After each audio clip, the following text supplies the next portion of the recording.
Hola a todos, ¿qué tal? ¿Cómo están?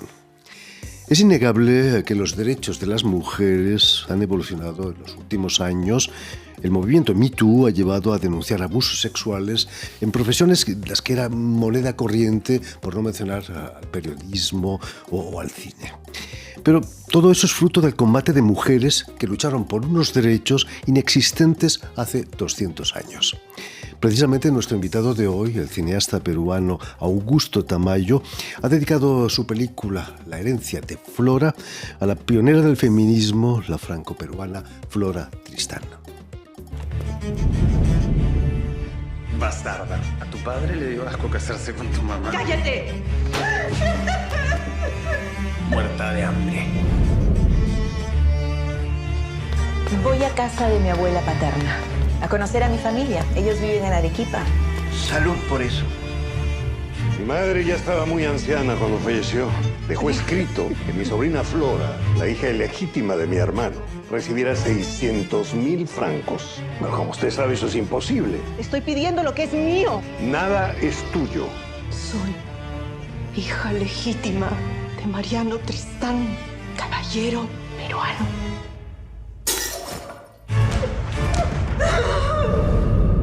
Si las mujeres somos las víctimas de la sociedad. Muy buenas tardes, Augusto. Augusto Tamayo, bienvenido a Gracias, Radio Francia encantado de estar Internacional. aquí. Flora Tristán, además de defensora de los derechos de la mujer, fue la primera en hablar de socialismo, ¿no? y de la lucha por mejorar las condiciones de los obreros de aquella época, hace 200 años. ¿Qué figura, qué representa para Perú una figura como Flora Tristán? Bueno, es una figura de la cultura peruana, de la cultura francesa también, importante, por varias razones. Entre ellas, fundamentalmente, el ser esta mujer que es la primera y es la segunda en el mundo en usar el término feminismo, porque creo que el primero que lo usa es, no sé si Fourier o Saint-Simon, pero el término feminismo usado por una mujer, que es bastante significativo, es ella. Y en el Perú es además importante porque ella, bueno, siendo hija de un peruano riquísimo que viene a España a buscar un cargo y no se lo niegan, conoce a esta francesa, tienen esta hija que parecía que sí había habido un matrimonio y después resulta que es ilegítima, pero ella regresa al Perú, o mejor dicho, va por primera vez, no regresa, a buscar una herencia que ella considera al que tiene derecho, porque ella queda en una pobreza horrible, se casa por la mamá la casa y el marido es un hombre que la maltrata, después trata de matarla y va al Perú. Va al Perú a encontrarse con su familia, que la recibe, la considera pariente pero ilegítima. Y el tío, que ahora está a cargo de la familia, que todavía tiene este concepto del mayorazgo, le dice, el dinero de la familia no se reparte. El dinero se mantiene unido para que nos sirva para todos y no hay herencia para ti, te voy a dar una pensión. Ella se frustra terriblemente porque ella esperaba que le dieran un dinero con lo cual hubiera vivido estupendamente, pero aparte de esa frustración, observa con una inteligencia natural que sé que tenía la realidad del Perú. Entonces observa con una mirada crítica, ve un Perú en un estado terrible, posterior a la independencia, de caos, de problemas, y lo traslada a un libro. Cuando viene un libro que en principio fue odiado en el Perú porque habla bastante mal, pero con razón. Y publica ese libro que se llama Peregrinaciones de una paria, en que retrata todo su viaje y retrata el Perú, con lo que ella considera son, pues, no sé si la palabra es demasiado, las taras, los defectos, las diferencias, las marginaciones, no solo de las mujeres, sino de las clases. En la película vemos claramente que está muy asustada por los esclavos que encuentra en su familia cuando ya se ha abolido, ¿no?, la esclavitud en Perú. Sí, y hay una referencia que, por ejemplo, Francia ha abolido la esclavitud, pero la permiten las colonias. Y en el Perú se ha abolido la esclavitud con la independencia en 1821, pero se ha mantenido por 2 generaciones, que eran los... Entonces, claro, ella percibe, que en Francia no había percibido, que existe, que se mantiene, y además percibe esta sociedad que para Europa todavía seguramente no era una realidad, de mixtura de razas, de clases, de estados socioeconómicos, en una convivencia complicada. Entonces todo eso le termina por construir un propósito. Ella va a regresar a Francia, siendo una mujer que no se educó, sino autodidacta, a luchar primero por los derechos de la mujer, que ella siente que ha sufrido su ausencia porque la han maltratado, le han quitado los hijos. Entonces ella dice que la mujer es el proletario del proletariado. Entonces ella decide que va a formar un movimiento feminista, no se llamará así, pero trata de organizar grupos de mujeres, de educarlas, pero al mismo tiempo se da cuenta que el otro grupo marginado es el obrero. Y entonces es la creadora de la primera unión obrera organizada. Entonces tiene estas dos luchas, misiones que se autoimpone: defender, no existían, crear los derechos de la mujer y crear los derechos del obrero dentro de este socialismo que llamaron después utópico, ¿no? Idealista, humanista. Hace 20 años, Augusto, recibíamos en este programa a Mario Vargas Llosa, quien acababa de publicar su novela El paraíso en la otra esquina, dedicada a Gauguin, el pintor, pero también a Flora Tristán. Allí conocí yo la historia de Flora Tristán. ¿Era necesario rodar una gran película sobre este personaje franco-peruano, Flora Tristán? Yo siempre lo pensé. Espero que la película, no sé si es una gran película, pero que sea una película digna, que presente al personaje. Y estudiando, obviamente la estudié muchísimo a Flora, obviamente extendí mi interés por Gauguin, que es su nieto, y hijo de Aline, que aparece en la película. Y descubrí que hay un paralelo muy interesante entre Gauguin y Flora. Los dos son unos obsesos de la libertad. Los dos hablan de la libertad enormemente. Claro, una busca esa libertad en los derechos, y Gauguin busca la libertad en irse a un paraíso natural lejos del orden de los hombres. Pero los dos hablan permanentemente de este anhelo, y yo he colocado un pequeño discurso de Flora ante unos obreros, que uno de los objetivos es, y literalmente dice, la libertad de todos los seres humanos. Entonces hay esta correspondencia bonita entre la abuela y el nieto, aunque con signo distinto, aparece como trasladado en la sangre de abuela a nieto. Está el germen ahí. El germen de la lucha por la libertad. Augusto, en el 85 vas a trabajar como editor en el largometraje La ciudad y los perros, sobre la novela de Vargas Llosa. Me decías que conociste bien a Mario Vargas Llosa. Muchísimo. Mi padre fue una figura cultural importante del siglo XX peruano. Fue profesor, llegó a ser ministro de Educación, director de la Academia de la Lengua, rector de San Marcos. Fue un hombre de las letras, es el medio en el que yo crecí. Y Mario Vargas era sobrino segundo o tercero de mi padre. Entonces los papás le dicen, mira, este chico tiene interés por la literatura. Mi papá ya era un hombre de la universidad, entonces pero que venga. Lo acogió y lo convirtió en su asistente de cátedra.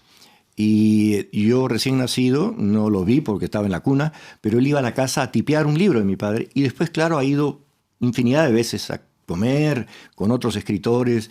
Entonces lo hemos conocido mucho a Mario. Es muy amigo de mi cuñado, que también es escritor.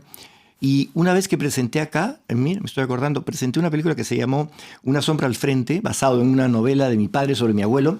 Asistió Mario, estuvo en la presentación, porque vine al anterior Festival de Cine Peruano. Es una figura muy polémica, yo sé, enormemente talentosa, valiosísima, pero muy cercana a la familia y a mí también. Más con mi padre y mi cuñado que conmigo, pero lo conozco muchísimo. Tu padre estaría orgullosísimo si supiese que ha tenido el premio Nobel, ¿no? Sí, lo admiraba mucho. Mi padre escribió una literatura peruana. Tuvo muchas facetas culturales, pero entre ellas es tal vez el escritor de una de las dos más importantes historias de la literatura peruana. Y admiraba muchísimo a Mario, siempre lo promovió, y Mario le tuvo una gran lealtad. En un libro que él escribe sobre su campaña política, El pez en el agua, no le fue bien a Mario, y entonces habla muy mal del 90% de los personajes en el libro, y hay dos menciones a mi padre con un respeto y un aprecio, diciéndose la única persona que era demasiado noble para, no sé, ya no recuerdo bien, pero habla de la nobleza y la lealtad. Entonces, un vínculo muy especial con la familia. Permíteme, Augusto, que recuerde a nuestros oyentes que has nacido en Lima en 1953 y que eres hijo de Augusto Tamayo Vargas, como nos decías. Es cierto que llegó a jurar como ministro de Cultura, pero que nunca llegó a ejercer porque un golpe militar ministro se de lo Educación. impidió. Sí, yo he ido al ministerio y ahí está, o sea, han puesto su retrato porque fue ministro, pero los amigos literatos lo llamaron el ministro soneto porque duró 14 horas. 14 versos. 14, como los 14 versos del soneto. Perdón. Pero se le llama ministro, consta como ministro, recibió honores de ministro cuando murió por sus 14 versos horarios como ministro. Augusto, ¿qué pensó cuando le dijiste que querías dedicarte al cine después de estudios de arquitectura, de literatura también? Yo con mi padre tuvimos una relación excepcional. Cada día que pasa lo admiro más y recuerdo con mayor amor y cariño. Nunca se opuso a nada. Cuando después de estudiar 5 años arquitectura no me recibí porque tenía demasiadas inquietudes y le dije, me estoy ahogando. Me dijo, haz lo que quieras. Entonces le dije, quiero estudiar literatura. Me dijo, lo que quieras. Mi madre sí me miró con unos ojitos tristes porque idealizaba al hijo arquitecto, pero mi padre nunca se opuso a nada. Y cuando le dije que me iba a dedicar al cine, porque me surgió, estudiando literatura me surgió, me dijo, o sea, nunca, ni siquiera me tenía que decir que hiciera lo que quería, me apoyaba. Fue una relación ideal entre un padre y un hijo, ideal. Quizás la pasión por la historia de tu padre te influyó en hacer cine histórico, como has hecho alguna vez. Efectivamente, mi padre fue, yo recordaba ayer, porque una chica de la universidad está escribiendo un libro sobre mí. Y entonces ayer, por Zoom, me entrevistó y me dijo, a ver, cuéntame la primera mitad de tu vida, primero como 3 horas. Y yo recordaba cómo mi padre, yendo a trabajar a la Universidad de San Marcos, en el centro de Lima, me llevaba 6 años, 7 años. Me sentaba ahí a jugar mientras él... Y me paseaba por el centro de Lima y conocía la historia del siglo XX, toda la historia del Perú, pero la del siglo XX en la que él participó. No fue un político, pero... Entonces me decía, recuerdo, de 7, 8 años, miren, en esta casa vivió no sé quién. Y tú sabes lo que hizo, eso pasó en el año 34. Y entonces yo, toda mi vida, no hice sino absorber permanentemente historias del Perú, literatura. Tenía una biblioteca de 8.000 libros, la comencé a leer a los 12. Entonces... Cuando a veces en el Perú me dicen, pero ¿por qué haces cine histórico? ¿Por qué no haces un cine contemporáneo? Le digo, el 98% de los cineastas peruanos hacen cine contemporáneo. Déjame a mí lo que yo he respirado toda mi vida. Obviamente influencia del medio donde yo nací. En la actualidad no sé si eres todavía presidente de la Academia Peruana de Cine. Imagino que tu padre sería feliz también, ¿no? Sí. Un académico también, tu padre, de la lengua peruana. Sí. La lengua española en Perú, perdón. Sí, fue presidente. Y una pequeña anécdota. Era un poco peculiar mi padre, porque habían los congresos de la Academia. Entonces iban, una vez al año había un congreso en alguna parte de Hispanoamérica. Y a este loco de mi padre me llevaba a mí de 12, 13 años y aparecía yo entre todos estos señores importantísimos. Obviamente se reían.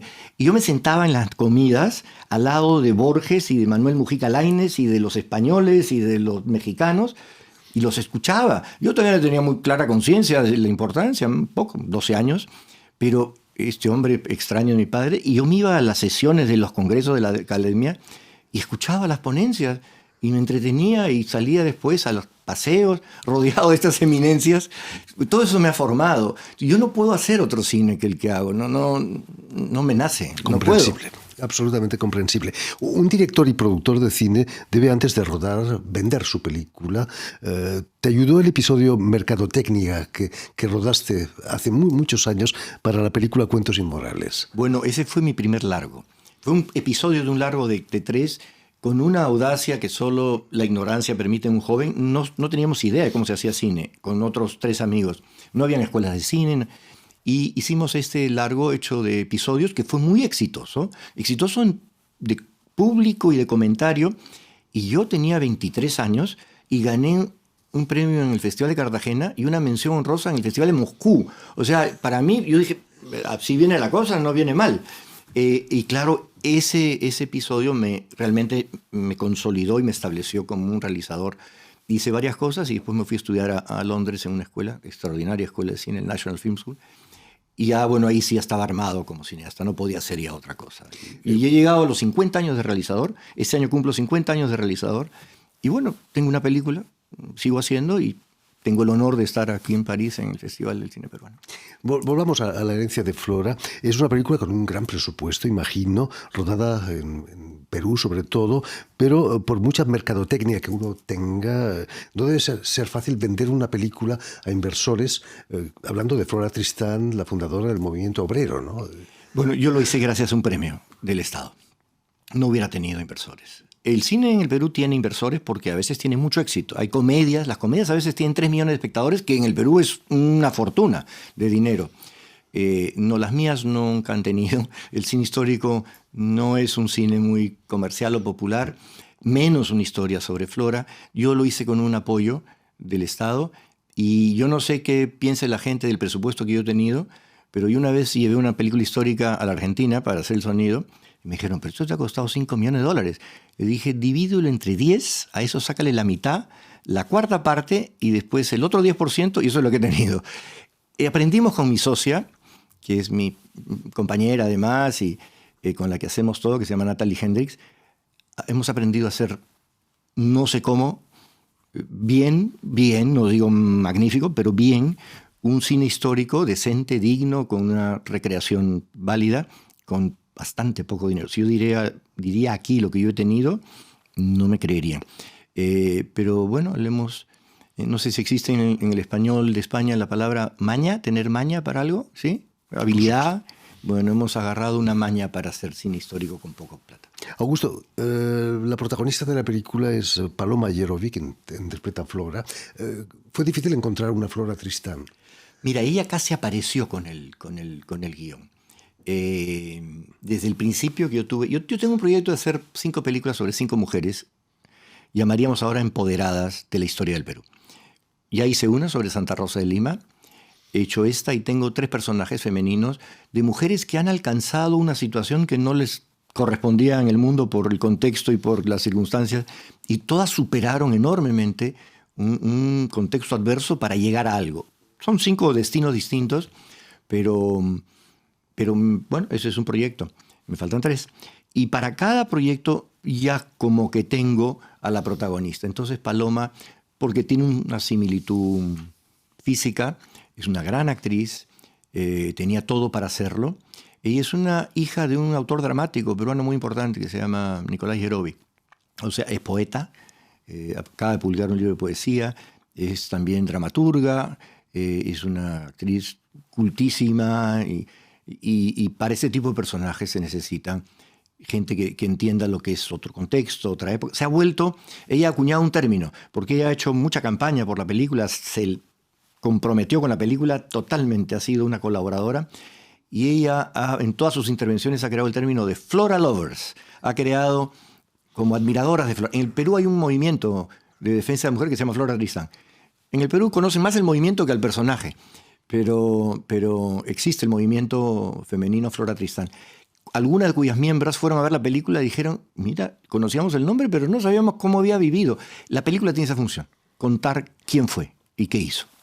El otro protagonista de la película es Diego Bertí, fallecido desgraciadamente hace un par de años, con quien ya habías rodado varias películas, ¿no? ¿Cómo viviste su muerte? Fue trágica, terrible, ¿no? Fue terrible.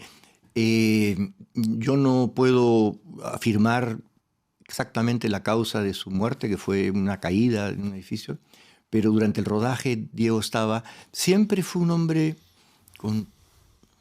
terrible, tenía razones con una tortura interior que se fue agudizando, y durante la película la tenía particularmente, y se lo traslada al personaje. El personaje adquiere una especie de situación patética que ya él tenía y que se la dio al personaje. Su muerte fue terrible, fue 2 semanas después de terminar rodaje. Es más, no lo pude doblar y había que doblarlo porque obviamente en una película histórica no pueden sonar las bocinas de los automóviles que siempre se cuelan, entonces había que doblar y ya no lo podía doblar. Encontré felizmente un sonidista mago que limpió el sonido, pero fue terrible. Me llamaron una madrugada, porque había sido la noche anterior. Fue desgarrador, no solo para mí, para el público peruano que lo quería muchísimo. Tenía club de fans en todo el mundo porque se hizo popular en España. Yo llegué una vez a Madrid y de repente encuentro su foto, era protagonista de una telenovela que había tenido éxito en España. Entonces yo llego y digo, ¿qué hace Diego? En los puestos de periódicos, en una revista, estaba la cara de Diego. Fue exitoso, fue actor de telenovelas, de cine, hizo teatro griego, hizo teatro shakespeariano. Tenía una presencia, tenía una energía, un carisma muy fuerte. Tenía esta cosa interna, pero un gran actor, una gran pérdida. Diego nos ha dejado, pero quedará para siempre en tu película. Efectivamente, ese es un honor para mí, un honor triste, pero un honor que es la última película que él hizo. Cuéntanos, Augusto, ¿qué representa para ti presentar la película en París? Tú que has estado a menudo aquí en París. Bueno, siempre es un honor. Y el otro día contaba Jovita Mader, que es la organizadora del Festival de Cine Peruano. Yo no lo tenía tan claro, yo he venido varias veces, pero me contó ayer, antes de ayer, dijo, esto no comenzó como un festival, comenzó como una muestra, porque aquí no conocía mucho cine peruano y yo decidí invitar a 3 películas peruanas en el 2003 y los invité a que vinieran. Y yo dije, ¿cómo es? Claro. Y dijo, me apoyaron 3 que trajeron sus películas. Francisco Lombardi, un importante cineasta peruano. Luis Figueroa, de una escuela que se llama Escuela de Cine del Cusco, una escuela de los años 50 y 60, un poco perdida, de cineastas que lucharon o trabajaron en medio de un ambiente que era absolutamente no respaldador del cine, y me invitó a mí. Entonces el otro día en la presentación dijo, este festival es consecuencia de esa muestra, y uno de cuyos fundadores, porque fue mi invitado, fue Augusto Tamayo con una primera... Entonces para mí, que hablé, dije, ¿cómo no va a ser un honor extraordinario que agradezco que ahora que me recuerdas, haber estado en ese momento en que se gestó este importante proyecto de cultura peruana y ahora invitarme 15 años después? Entonces...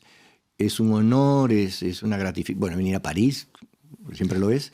Desde aquí mandamos un saludo muy cordial a Jovita Mader, que nos ayuda mucho para invitar a gente interesante como tú.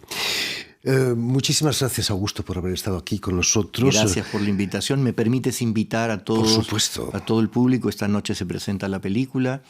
Espero evidentemente que les guste esta noche en el festival, y asistan al festival porque hay películas peruanas que son un poco distintas y que puede resultar interesante para un público. Ya lo saben, tienen una cita en el Cine Lincoln, aquí en París, a 2 pasos de los Campos Elíseos, para la proyección de La herencia de Flora, película de Augusto Tamayo. Gracias de nuevo. Permíteme también, Augusto, que dé las gracias a Jan Bourdelas y a Senan Pachinde, quienes se han ocupado hoy de la realización del programa. Y también saludar a nuestros telespectadores que nos siguen en toda América Latina, en Lima seguro que también, gracias a la cadena Unión Continental Latinoamérica y una red, la red TAL, que reúne televisoras públicas y universitarias también de América Latina.